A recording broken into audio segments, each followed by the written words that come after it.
You don't forget a phone call like that. Not ever. The words don't fade. They don't soften with time. They don't become easier to say out loud. They just sit there permanently lodged between your lungs and your spine, pressing down every time you try to breathe. I was sitting in the hospital, hand in hand with my little girl, watching the monitors that beeped like some twisted countdown to a future I wasn't ready for.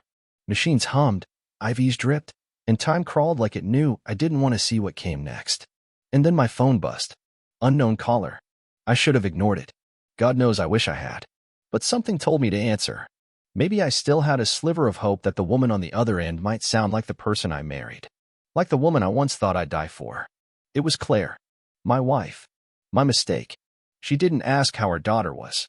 Didn't ask if the latest surgery had helped. No, her voice was syrupy sweet, like poison wrapped in a ribbon. You need to be at my father's birthday party. Now. Wear your best suit. I blinked. Thought I misheard. Maybe the stress was screwing with my head. What? You heard me, she snapped. Everyone's already asking where you are. You're making me look like a fool. I looked over at the child we made together, her skin pale, her breath shallow, and felt something crack in me. I can't leave. Claire, our daughter is dying. Her voice didn't even flinch. If you don't come, I'll take everything in the divorce. I didn't yell. Didn't scream. I just hung up. Then I blocked her number. And I sat back in that chair, stared at my little girl, and realized something cold and brutal. Claire wasn't grieving. She was strategizing. That night, the hospital lights flickered. Rain tapped on the windows like a metronome for my thoughts. I hadn't slept in 2 days. My suit still hung in the closet at home, untouched. Let the old man have his party. Let them all toast each other in crystal glasses and pretend they weren't a family built on lies and image. I stayed by my daughter's side, brushing her hair back, whispering old bedtime stories in her ear like the words could anchor her to this world. Around 3 a.m., her eyes fluttered open. She looked straight at me, glassy, tired, but sharp in a way that made my stomach twist. Dad, she whispered. I'm dying because of Mom. The air left my lungs like a punch. My hands froze. I leaned closer. What did you say? She blinked slowly, as if it hurt to even speak. It wasn't an accident. My heart stopped. Her breathing was faint, but steady. Her lips trembled. She closed her eyes again, but I could see it. That one sentence rewrote every memory of the last 6 months. Not an accident. And just like that, I knew I wasn't just losing my daughter. I was about to uncover something far darker than I'd ever imagined. I sat there for a long time after she said it. I'm dying because of Mom. 6 words that detonated everything I thought I understood. You don't want to believe your own wife, your daughter's mother, could have anything to do with your child lying on life support. It's not just betrayal. It's something deeper, more primal. Like looking into the eyes of someone you loved and realizing there's nothing human behind them. But the thing is, once the kind of suspicion takes root, you start replaying everything. Every late night Claire claimed she was out meeting a client. Every panicked hospital visit that seemed to get just a little worse after she'd stopped by. Every time our daughter said she didn't want to go home, and I wrote it off as her just being tired from chemo. Chemo. God. That word used to terrify me. No? It was just a backdrop to the real horror. I stayed at the hospital the whole night. When the nurses changed shifts, I watched their expressions. I started asking subtle questions. One of them, a soft-spoken woman named Trina, finally caved after I pressed her. She used to come in alone, right? Claire. I asked. Trina nodded, hesitant. Sometimes. Usually before visiting hours. And how was my daughter after those visits? Trina frowned. Tired. Agitated. Her vitals would dip. But we assumed it was stress. Assumed. That word. So convenient. So cowardly. Did you ever see her give our daughter anything? Trina stiffened. She always brought tea. Said it was herbal. But we checked the IVs. Everything was sterile. No, I muttered. Not the IVs. The tea. Trina's lips parted. Something flickered in her eyes. Realization, maybe. Or guilt. I didn't think. Of course not. Who would? Who in their right mind would suspect a mother of slowly poisoning her own child? But Claire wasn't in her right mind. She hadn't been for a long time. And I'd been too blind to see it. I called an old friend of mine that morning. Tom Danner. Ex-military. Runs a private investigative firm now. We met in Afghanistan during a deployment when I still believed in the kind of honor you read about in books. Tom, I said, I need you to do something off the record. No questions. No files. Nothing that traces back to me. He didn't hesitate. Who's the target? My wife. Silence. Then, understood. What am I looking for? Everything. I told him about the hospital, the phone call, the threat, and the sentence that broke my heart. I'm dying because of Mom. Jesus, Tom muttered. You want surveillance? No. I want the truth. He exhaled slowly. You always did play it cold. I almost laughed. Almost. You don't know the half of it. By the next day, Tom was already feeding me scraps of information. Her credit card records, anonymous calls placed from burner phones, receipts for untraceable substances purchased under aliases, and something else, a man. Of course there was a man. There's always a man. A corporate lawyer named Jonathan Pace. The kind of slick Wall Street parasite who wears $800 shoes and thinks empathy is for people who can't afford to sue their way out of accountability. They'd been meeting regularly. Hotels, private clubs, and according to the photos Tom had sent me, Claire had a smile for Jonathan she hadn't worn in our house in years. That's when it all clicked. Claire didn't just want out. She wanted to make sure she left with everything. The house, the assets, full custody, public sympathy. And if our daughter, my daughter, had to be a sacrificial pawn to make that happen, so be it.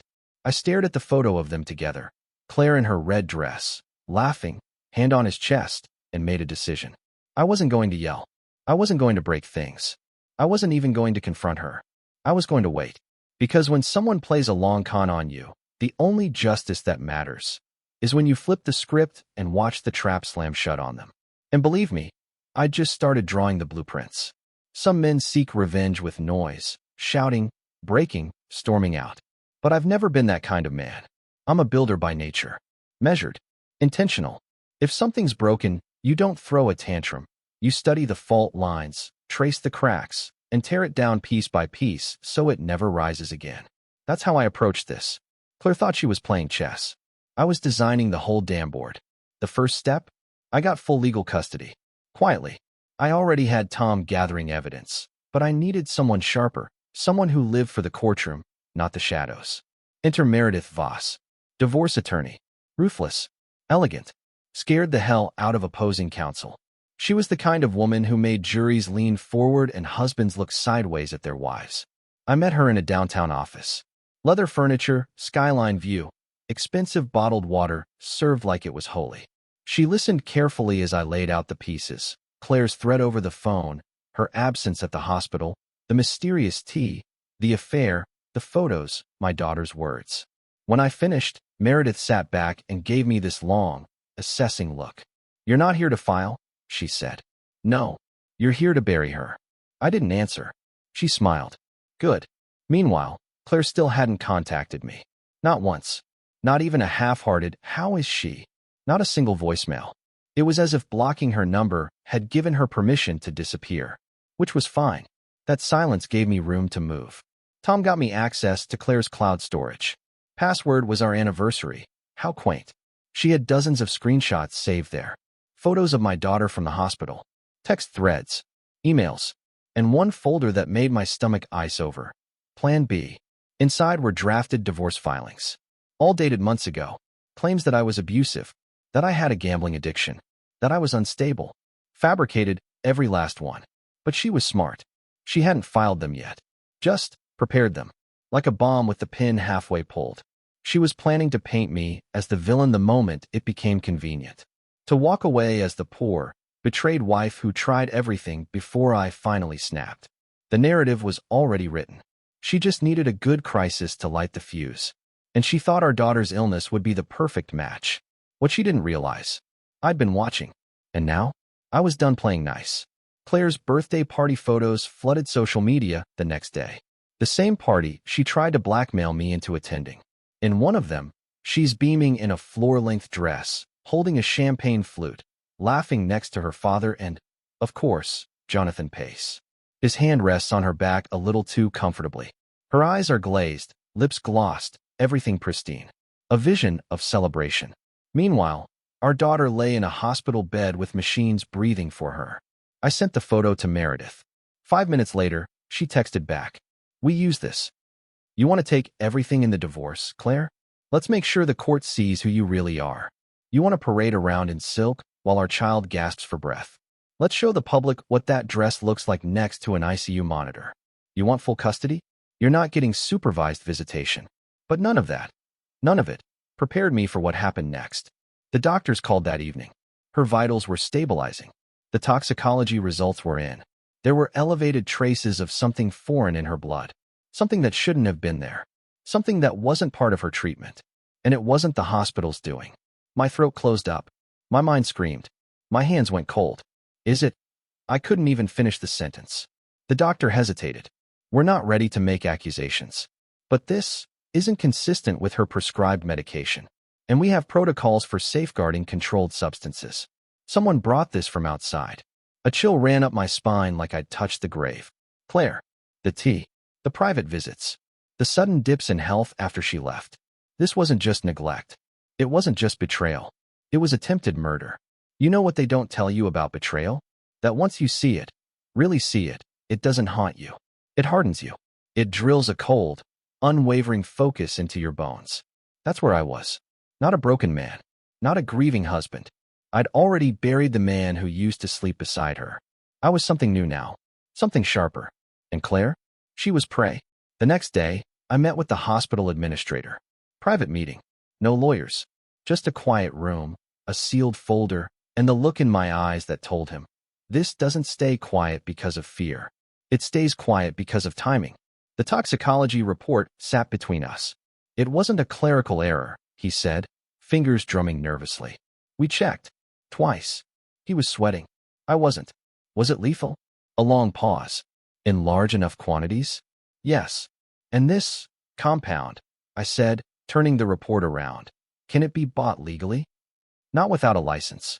And not in the dosage we found. It's used in veterinary sedatives. Black market mostly. I stared at the report like it might blink first. Have the police been contacted? Another pause.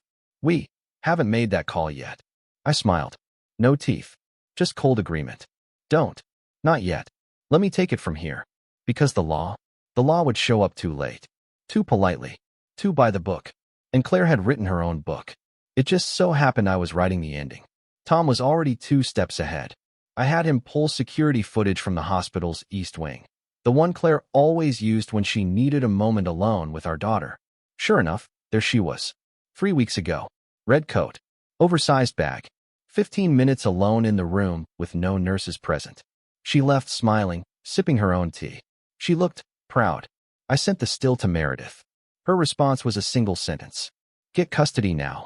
That same afternoon, I sat with my daughter. She was stronger. The haze had lifted a little. Her fingers moved in mine, not limp but curious, like she was reaching for something solid in a world that had gone watery and wrong. I looked her in the eyes. You said something a few nights ago. About Mom. She nodded slowly. Do you remember what you meant? She hesitated. Then, in the quietest voice I've ever heard, she used to bring me drinks. Said it'd help me sleep. But I felt worse after. Did you tell anyone? I didn't want her to get mad, she whispered. She said it was our little secret. My breath caught. That sentence, our little secret, it's poison in a child's mouth. Every parent knows what it means. Claire wasn't just feeding her poison. She was feeding her silence.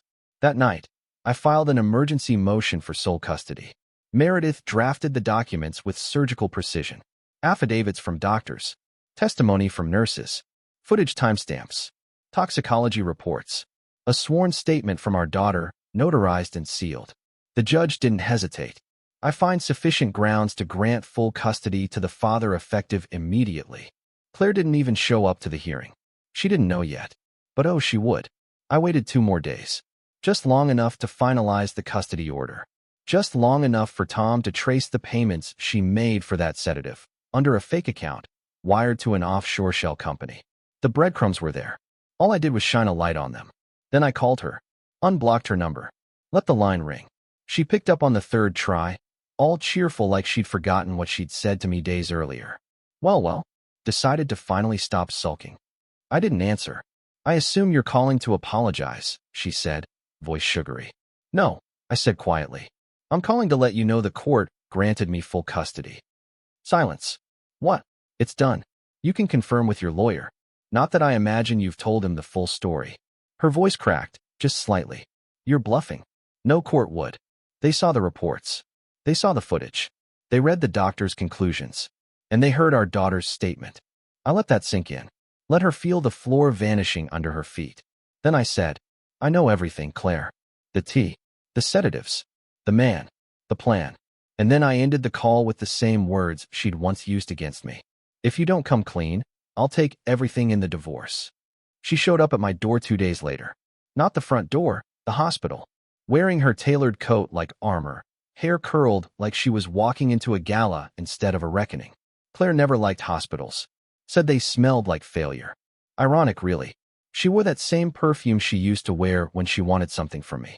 Except this time, I wasn't the man she remembered. That man died somewhere between the 4 drip and the legal affidavits. I met her in the hallway outside our daughter's room. She looked around, visibly annoyed at the nurses watching her like she was radioactive. We need to talk, she said, voice clipped. We really don't, I replied calmly. Don't be dramatic, Ethan. I almost laughed. Dramatic. That's what she called her own child flatlining under fluorescent lights while she popped champagne with a new lover. I have visitation rights. No, I corrected. You had rights. They've been revoked pending criminal investigation. Her face twitched, just once. That small involuntary spasm that told me the mask had slipped. I want to see my daughter. I stepped between her and the door. No, you can't keep her from me. You already did that yourself. She reached for her purse. I didn't flinch. I knew exactly what she was about to pull. Legal papers. She held them like a threat. Custody motion. Emergency reversal. A formal complaint against me for emotional manipulation and coercive behavior. All buzzwords designed to make a judge flinch. I held up my phone and played a clip. Just 10 seconds. A soft voice, our daughter's, saying, she said it was our little secret. Claire went pale.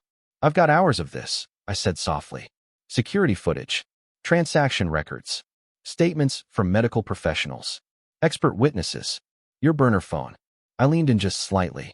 Enough that she could smell the truth on my breath. You didn't just cheat on me. You poisoned your own daughter. And I'm going to make sure the world knows. The media didn't take long to bite. Meredith was a surgical mastermind. She knew exactly which reporters to leak to, how to package the narrative so it didn't look like vengeance. It looked like protection. Single father fights for custody after discovering wife's abuse. Child recovering after suspicious decline traced back to mother's unauthorized hospital visits. Local entrepreneur faces scrutiny after affair with corporate lawyer emerges during custody battle. That last one, that was my favorite.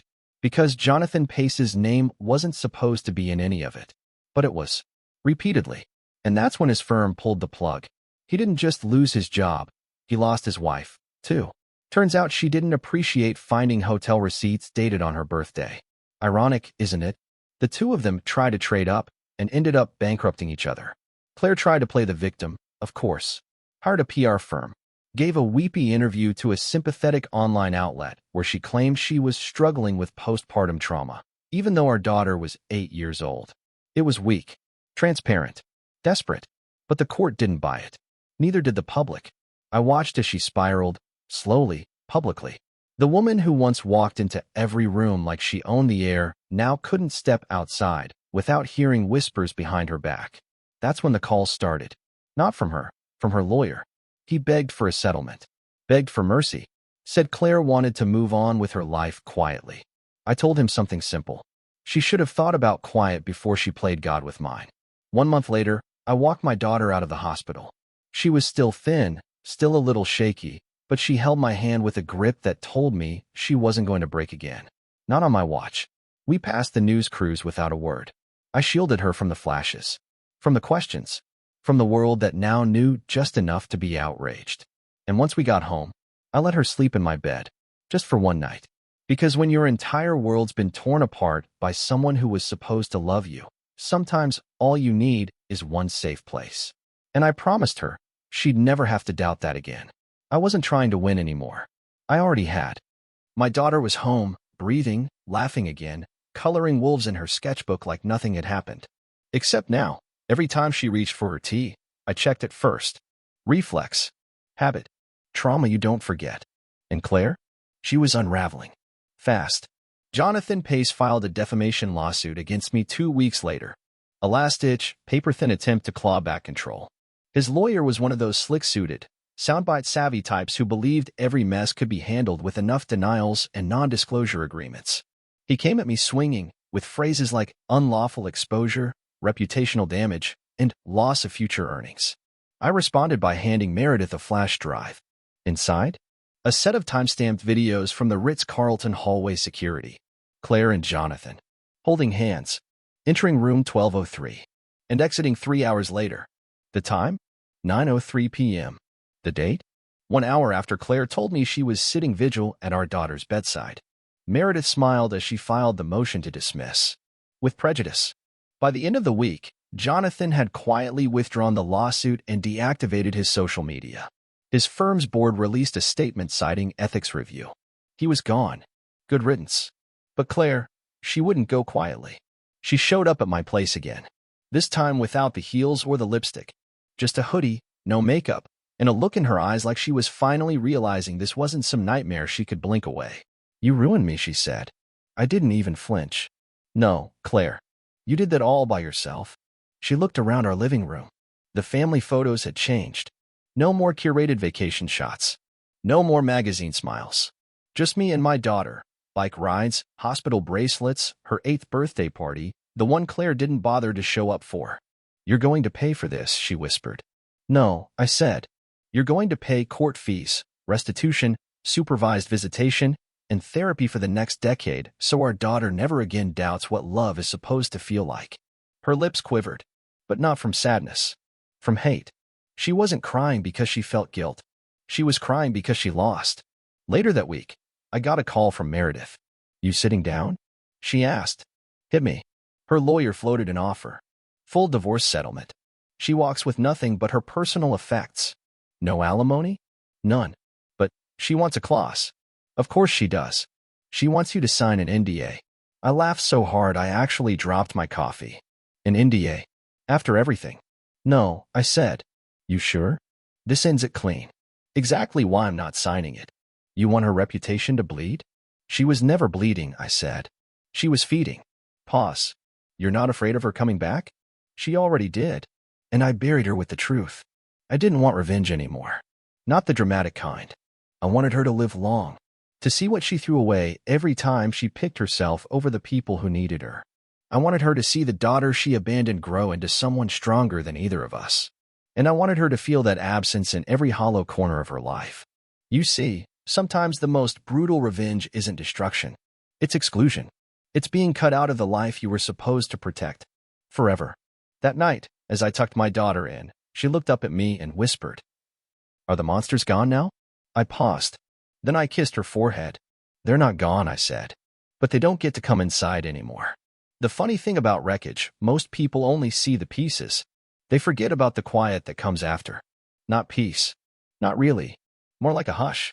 A stillness that settles after the storm because there's nothing left to say. That's where we were now. Me and my daughter. No screaming matches. No courtrooms. No lawyers circling like vultures. Just quiet. And in that silence, she started healing.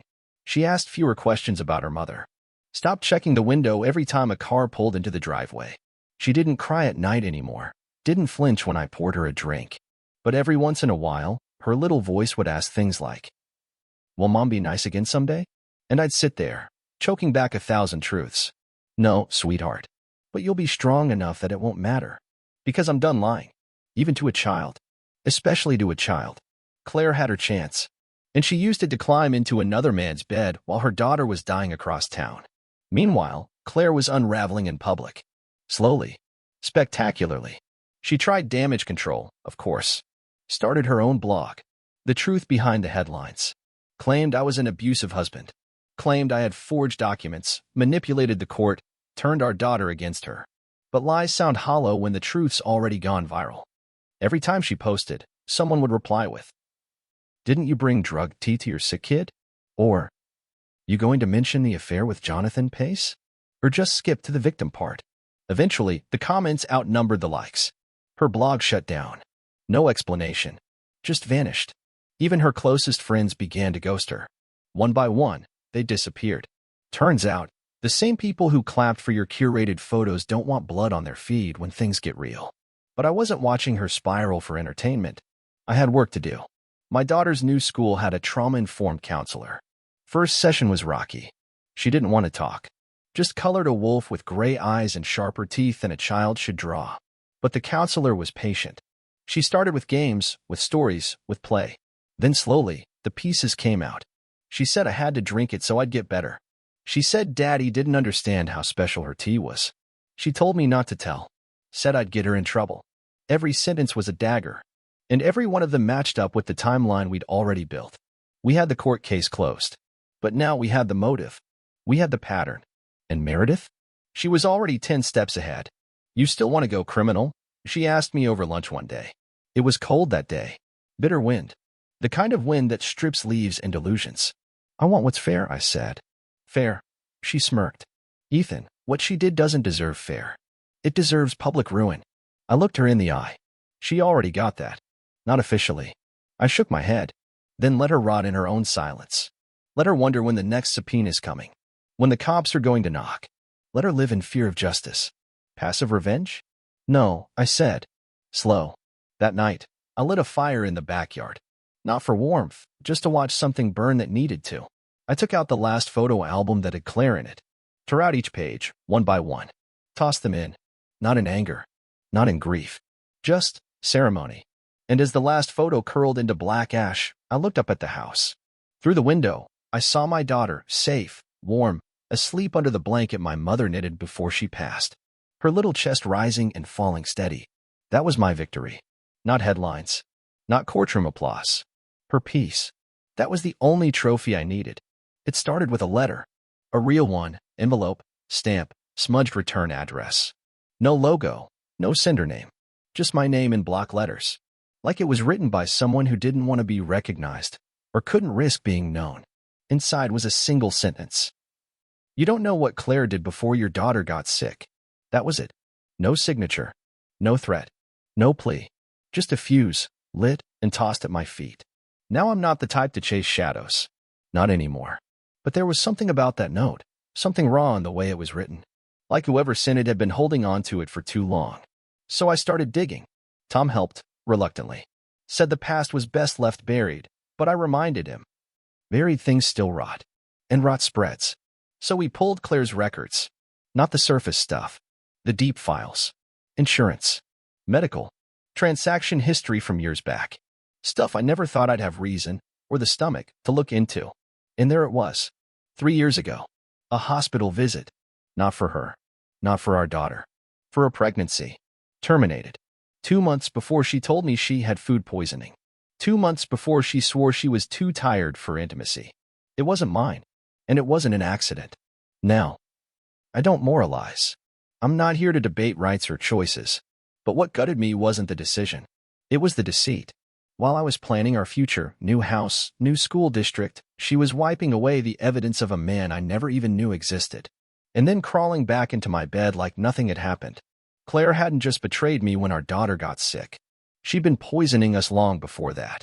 I confronted her lawyer, not her. I wasn't giving Claire the satisfaction of my rage. But I wanted her to know I knew. I'd advise your client to stop playing saint, I told him. Because I've got her full symphony of sins on tape, paper, and time-stamped metadata. He swallowed hard. That's outside the divorce scope. No, I said. That's within the character scope. He didn't reply. Because he knew. And so did Claire. She sent one message after that. No apology. No denial. Just, you don't understand what it's like being me. I stared at the screen and thought. No, you don't understand what it's like being the man who trusted you. Who slept next to the ticking bomb while you lit the fuse in secret. After that, I started therapy. Not for closure. For control. My daughter was thriving. Slowly, yes. But beautifully. She smiled again. Laughed without checking if someone was watching. She even asked to go back to school full-time. But me? I was haunted by the fact that the woman I built my life around had spent years hollowing out the foundation. It wasn't just the affair. Or the sedatives. Or the threats. It was the layers. The careful architecture of betrayal. She didn't just cheat. She constructed an illusion. One kiss, one lie, one betrayal at a time, until the man I used to be couldn't even recognize the marriage he'd been in. I told my therapist something during one of our first sessions. I'm not angry anymore. She smiled. That's good. No, I said. It's worse. I'm clear. And that's the truth. I didn't want revenge anymore. I wanted legacy. I wanted my daughter to grow up knowing that truth wasn't something you discovered by accident. It was something you demanded. And when someone tries to rewrite your story with their lies, you don't burn the book. You write a new chapter with blood, if necessary. It was a Tuesday. Rain on the windows, the kind of steady patter that usually made me feel calm. My daughter was in the next room, humming along to some cartoon. She didn't know the soundtrack of her childhood had changed, from lullabies to legal proceedings, from bedtime stories to hospital monitors. She was finally just a kid again. And then came the knock. 3 slow, deliberate taps on the front door. I knew before I opened it, it wasn't a neighbor. No one knocked like that unless they wanted something. He stood there in a windbreaker, soaked to the bone, brown envelope under one arm, and a look on his face like he wasn't sure if he was delivering news or digging up a grave. Mr. Sterling? That's me. My name's Officer Landry. I'm with CPD, Special Investigations. He paused, gave me a second to react. I didn't. Can I come in? I stepped aside without a word. My daughter peeked around the corner. I gave her a soft nod, the one that meant, it's okay. Go play. She vanished, like she understood the air just changed. Landry set the envelope on my table. Didn't open it. I'm here off the record, he said. Not here to interrogate. Not yet. That yet chilled me more than anything else he'd said so far. What's this about? I asked, motioning to the envelope. He tapped it once. We reopened an old investigation. A cold case, technically. A former pediatric oncology nurse came forward. Said she saw something at Memorial West 3 years ago. Thought it was nothing. Now she's not so sure. I stayed still. Not blinking. Not breathing. He continued.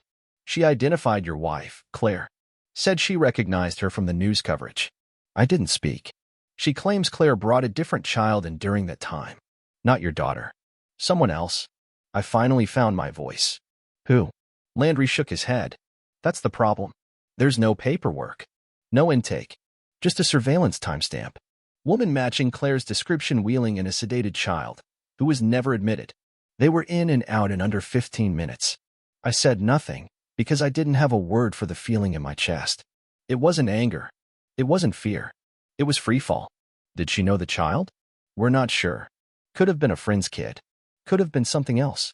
Something else. I asked, low. Landry sighed. We have suspicions your wife may have been involved in human testing scams. My world tilted. Off-the-books drug trials, he clarified. Some companies, shady ones, pay desperate people to volunteer their kids for unapproved treatments. No oversight. No consent forms. Just money. He paused, watching me. We think Claire was facilitating them. I remember leaning back against the wall. Not sitting. Not collapsing. Just leaning. Because my body couldn't hold itself up anymore. This woman, this wife, this mother, wasn't just a bad person. She was a predator. The kind that wore lipstick and called herself a caretaker while she peddled other people's children for a paycheck. And then it hit me. My daughter's illness. The rapid onset. The symptoms that didn't align with any diagnosis. The T. God help me, what if she had tested something on our own child? Landry handed me a photo from the envelope. Low quality. Grainy security cam still. But it was Claire. Hair pulled back. Nurse's badge around her neck. And beside her, in the wheelchair, was a little boy. He couldn't have been older than 6. Unconscious. His face looked peaceful, like sleep. But I've seen that look before. That wasn't rest. That was sedation. Who is he? I asked. We don't know. No reports. No missing child. No hospital intake. He just disappeared. What are you going to do? Landry looked at me with a face carved out of stone. We're going to find him. And we're going to bury her. After he left, I walked upstairs. My daughter was still coloring. Still safe. Still here. I sat beside her, picked up a crayon, and stared at the paper for a long time. Because monsters don't always wear masks. Sometimes they smile at you across the dinner table and tell you to wear your best suit to a party. Sometimes they give birth to your child. After Landry left, I couldn't sleep. I sat in the kitchen with the lights off, listening to the wind push against the windows. My daughter was safe upstairs, her soft breathing the only sound that kept me tethered to sanity. But that photo, the grainy image of that little boy in the wheelchair, wouldn't leave me alone. His face haunted the dark.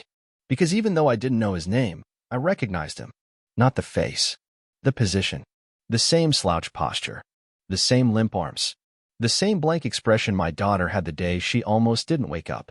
Claire had a type. Not a preference, a pattern. I called Tom at 2 a.m. Didn't care that it was late. I need you to find every off-the-books trial Claire ever signed off on. Any lab work. Any payment. Any shell company. We're not just dealing with betrayal. We're dealing with biological crimes. He didn't hesitate. I'm on it. By morning, he had a name. Orantis Biosolutions. A research lab operating out of Nevada with subsidiaries in South Carolina and Illinois. Not FDA approved. Not NIH recognized. But fully functional. Quiet. Funded. Buried under 20 layers of corporate veils. And guess whose name showed up as a pediatric wellness consultant? Claire Sterling. Salary, $175,000 a year. Under the table. I'd never seen a dime of that money. No bank trail. No trace in our shared accounts. Just cash withdrawals from ATMs near hotels and country clubs. She wasn't using the money to support her family. She was buying silence. Meredith and I sat across from a federal investigator the next day. I handed over everything. The surveillance photo. The financial records. The toxicology reports from my daughter's blood. And the kicker, audio of Claire discussing unofficial trials with a former lab assistant, recorded by Tom under the guise of reunion drinks. She laughed in the clip. Said, "You'd be amazed what desperate mothers will agree to when you tell them it's herbal." And then she said the words that sealed her fate. The less they know, the less they'll say. The investigator didn't speak for a long time. Then he looked at me and said, "We're opening a case. She won't walk from this." And I believed him. Because this wasn't about a messy marriage or a custody battle anymore. This was federal. This was medical malpractice on a scale that would shatter lives. This was child endangerment, abuse, fraud, and attempted murder. But there was one more thing. Something I hadn't seen coming. Tom dug up an old email chain archived from Claire's hidden account. A conversation between her and Dr. Byron Keswick, the director of Orantis. He wrote, "Still waiting on follow-up results. The G19 sample from your daughter showed unusual side effects. Stronger than anticipated. You're sure you dosed the right amount?" Claire replied, "She's resilient. I want her in phase 2. We go again next month." I sat there, staring at those words, feeling the world tilt beneath me. She wasn't just a facilitator. She was a participant. She used her child as a test subject. I drove that night. Not anywhere specific. I just needed the wheel in my hands and the road under my tires. Something to keep me moving, so I didn't do what every part of me screamed to do, walk into her apartment and drag her into the light by her fake morality and shattered lies. But I didn't, because I'm not her. I don't drug children to get ahead. I don't turn innocence into currency. I protect what I love, even if it means becoming something I never imagined. Even if it means I have to watch my back until the final gavel slams. She hasn't been arrested yet, but they're closing in. Witnesses are flipping. Bank statements are surfacing. The walls are tightening around her like a noose made of her own ambition. And I'll be there when it snaps shut. Not to celebrate, but to witness. Because some betrayals are so deep, so engineered, they don't just break a marriage. They resurrect a man. The day the indictment dropped, I was sitting in a park, watching my daughter feed ducks with half a sandwich and a full heart. She laughed every time the bread vanished in a flash of feathers. I was about to tell her to save some for herself when my phone buzzed. Unknown number. I answered anyway. "Mr. Sterling? This is ADA Rebecca Klein. The grand jury returned an indictment. Multiple counts." I didn't say anything. "There will be a warrant for Claire Sterling's arrest by morning. You may want to prepare your daughter." That was the moment I realized this wasn't over. It was just changing shape. Claire didn't run. She didn't cry or deny her grandstand. She walked into the courthouse in a tailored navy suit like it was a press appearance. No cuffs. No orange jumpsuit. Just cold poise and calculated hair. She even smirked at the cameras. She still thought this was PR. She still thought the truth could be managed. What she didn't know, what she couldn't know, was that everything she was about to say would be dismantled before lunch. I took the stand. Not as a husband. Not as a man scorned. But as the father of the little girl she nearly killed. I kept my voice steady. Made no speeches. Just gave the timeline. The facts. The evidence. Let the recordings and photos and blood tests do what no tearful monologue could. The prosecutor didn't need to paint her as a monster. She'd done that herself. When they played the audio of her telling the lab assistant, You'd be amazed what desperate mothers will agree to. I watched her finally crack. Not in her face. In her eyes. Because up until then, she thought she could still win. But there's no spin that makes child poisoning look like tough love. She took the stand. Of course she did. She played her last card, the sympathy angle. Spoke of postpartum depression, of being manipulated by corporate interests, of just wanting to help her daughter get better. The jury watched her like she was a jigsaw puzzle someone tried to force together with a hammer. I didn't say a word, because all I had to do was sit there and let the truth breathe. 3 days later, the verdict came in. Guilty on 7 of 9 counts. Child endangerment, fraud, medical malpractice, unlawful administration of unapproved substances, perjury, conspiracy, tampering with medical records. Maximum sentence recommended. Claire didn't speak. No final plea. No statement. She just stared ahead like if she blinked, she'd wake up in her penthouse with a cocktail and a calendar full of fundraisers. But she didn't wake up. Because this was real. And now, she was exactly what she had made our daughter. Powerless. Outside the courtroom, reporters swarmed. Microphones. Flashbulbs. Questions. But I only answered one. A young reporter, barely out of college, stepped forward and asked, "What would you say to Claire if you had one chance?" I looked her dead in the eye and said, "I already said it." Then I turned around and walked away, my daughter's hand wrapped in mine. Because the only story that mattered now was hers. That night, I burned the last of Claire's letters. Old ones. Ones from when we first met. College letters. Love notes. All those early illusions scribbled on scented stationery, as if a pretty font could hide a rusted soul. Gone. Ash. Just like her lies. A month after the sentencing, things had settled into something that resembled peace. Not quite normal. Nothing ever would be again, but functional. Real. My daughter had stopped flinching at every phone call. I stopped checking the locks twice. The air didn't feel like glass anymore. And then came the letter. Not from Claire. Not from the court. Not from anyone I knew. The envelope was nondescript. No stamp. Hand-delivered. Tucked under my windshield wiper like some twisted calling card. Inside, a photograph. Of a boy. 8, maybe 9. Freckles. Serious eyes. A solemn little face I'd never seen in my life, except he had my jawline. My ears. That same cowlick I'd cursed every morning in the mirror since high school. I didn't breathe. Not until I turned the photo over and read the message in a clipped, narrow hand. Ask her what happened in San Diego. I stared at that name for a long time. San Diego. I'd been there once for work. Briefly. Claire had come along, claimed it was a chance to escape the cold. We stayed in a beachside rental for 3 days. She spent most of it alone, saying the sunlight gave her migraines. I chalked it up to her moods. Turns out it was something else. I dug through my old travel records. Confirmed the date. 7 years ago. Exactly 9 months before that boy in the photo would have been born. I called Tom again. "I need you to look into something for me." Quietly. New lead. New. Everything. I sent him the photo. Said nothing more. He called back in 4 hours. "You're not going to like this." "I haven't liked anything in 2 years, Tom." Spit it out. "His name's Mason. Lies with a guardian, older woman, and maybe. His mother died in childbirth." I felt the world shift beneath me. Claire. Hospital records confirm it. Claire Sterling. Gave birth at a private facility under an alias. Paid cash. Discharged 2 days later. Signed custody over to the aunt. And never told me. Not a word. No documentation. Nothing in court filings. She erased it. My stomach twisted into knots. I didn't know whether to scream, vomit, or put my fist through the wall. She gave him up? I asked. Looks that way. But she kept our daughter. Why? Tom was quiet for a long time. Then, with hesitation, he said, "Because the daughter was part of the plan. The son wasn't." I sat in my office, staring at the photo again. That boy. Mason. My son. A child I never knew existed. Whose life had been cut out of mine like a tumor. All because Claire decided one child could be molded into an experiment, and the other was just excess. And now? He was out there, living a life I never touched. Never protected. Never even knew to love. I didn't tell my daughter. Not yet. What would I even say? "Hey, sweetie, you might have a brother. Your mother hid him. Gave him away.